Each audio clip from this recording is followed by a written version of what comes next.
Well, the Queensland election on Saturday, a lot at stake, given that the bulk of the electorate may have already voted, which in itself is absurd. There should be strict rules in relation to pre-polling, and they should be strictly administered. To that extent, it's problematical how influential yesterday's debate between the leaders might prove to be. I thought both women did well. The opposition leader presented herself as a keen and enthusiastic cheerleader for her cause, but I've said often, I don't know who is coordinating strategy. She must have said 50 times she had a bold plan and then another bold plan and then another vision and another vision, and she wanted Queensland at the top of the ladder. But the only major project she gave expression to was the Bradfield scheme, and not only was it clear she had little detail about it, but all she was offering were a couple of $1 million for a feasibility scheme. Deb Frecklington gave me the impression that properly schooled and properly briefed, she could be 500 times better. She's been badly let down by the people around her. And now today they've announced their funding, which they wouldn't announce last night, and they're going to use part of the Labor Party's debt to fund their promises. None of it makes sense. Palaszczuk was tough, authoritative, and on top of detail. I don't approve of the border policy. But on the one hand, the opposition leader said she would take the advice of the health officials. But as Palaszczuk then reminded everyone present, Frecklington had also said 64 times she wanted the borders opened. As I've said, I think the border policy is absurd, but I admire a leader who sticks to her guns. Palaszczuk didn't waver. And she is spooked, of course, by the alarmism that we're not dealing with a virus, but rather the Grim Reaper. If you get it, you're gone. And as you know, 99% of cases are mild, 99.75% recover. Today in Australia, there are 12 people in hospital. On Saturday night, we'll be on air here at 5 o'clock Queensland time, 6 p.m. Sydney time. I'll be in Canberra with a panel. Paul Murray will be on the New South Wales-Queensland border. Campbell Newman will be at LNP headquarters. We'll give it all to you. There'll be other players keeping you completely up to date. One of the interesting candidates is in the Labor-held seat of Rockhampton. Now, this electorate and others around it, like Keppel, will be fairly critical barometers of voting trends. At the last election, the Labor candidate, who's now the member, got 31% of the primary vote. A high-profile Rockhampton councillor running as an independent got 23.5%. One Nation got 21.4%. The LNP got 17.9%.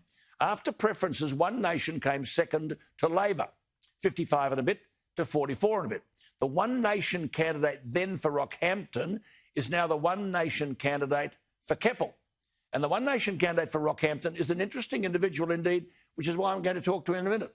His name is Torin, Torin O'Brien. He's 33. He's a slaughterman by trade and a Thai boxing champion.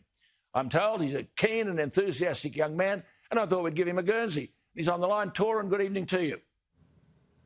G'day, Alan. How you going, mate? I'm well. Tell us about yourself. Where were you born? I was born right here in Rockhampton. Many of my family have spent, all their time here in Rockhampton. My grandfather actually used to run the meatworks here, which we've lost so many hundreds of jobs to foreign imports in the last, 10 or so years. I have moved around the place and lived overseas and in Melbourne, and I've been back here since 2009, and I'm very keen to get to work on all the issues we have here in Rocky. Good on you. How many in your family? Well, me and my wife, we have 4 daughters between us, so believe me, my hands are full and I'm greatly outnumbered. Now, One Nation did very well in 2017 in Rockhampton. How do you improve that vote? Well, look, we've had a really strong campaign here, and we've really led from the front in terms of not making any silly empty promises like we hear every election. We've all seen the promises both in Rockhampton and Keppel the last couple of elections. We're going to get Great Keppel Island going. We're going to get more jobs. We're going to fix the crime. Obviously, what's happened in reality is the total reverse. Great Keppel Island's rotted away. Our crime is through the roof. Unemployment is absolutely terrible. Violence in our schools is awful. Our sports codes are rotting away. You name it, we've got it here in Rocky. And the majority of these issues have happened in the last term of government, particularly crime, which has spiked since 2015 to now. So we've got a lot of issues to get to work on, and that's what I'm really keen to do. Goodness me. 33 years of age. I'm glad I've given you a Guernsey. You are very impressive. You beat, talking about boxing, the English champion Lewis Smith last year, and I read it was the biggest scalp of your boxing career. What scalps do you reckon you can claim on Saturday night? Barry O'Rourke's, mate.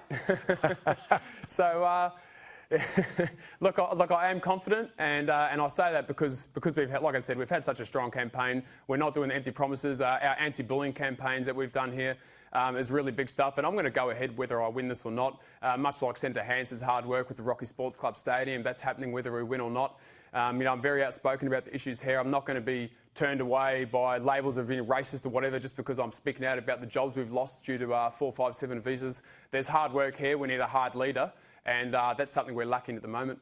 Unbelievable. You are absolutely outstanding. The reason I'm talking to you is I knew you were 33. We need young people to put their hand up, and you've put your hand up. Congratulations. Whatever happens on Saturday night, you are very impressive, and I hope you'll hang in there.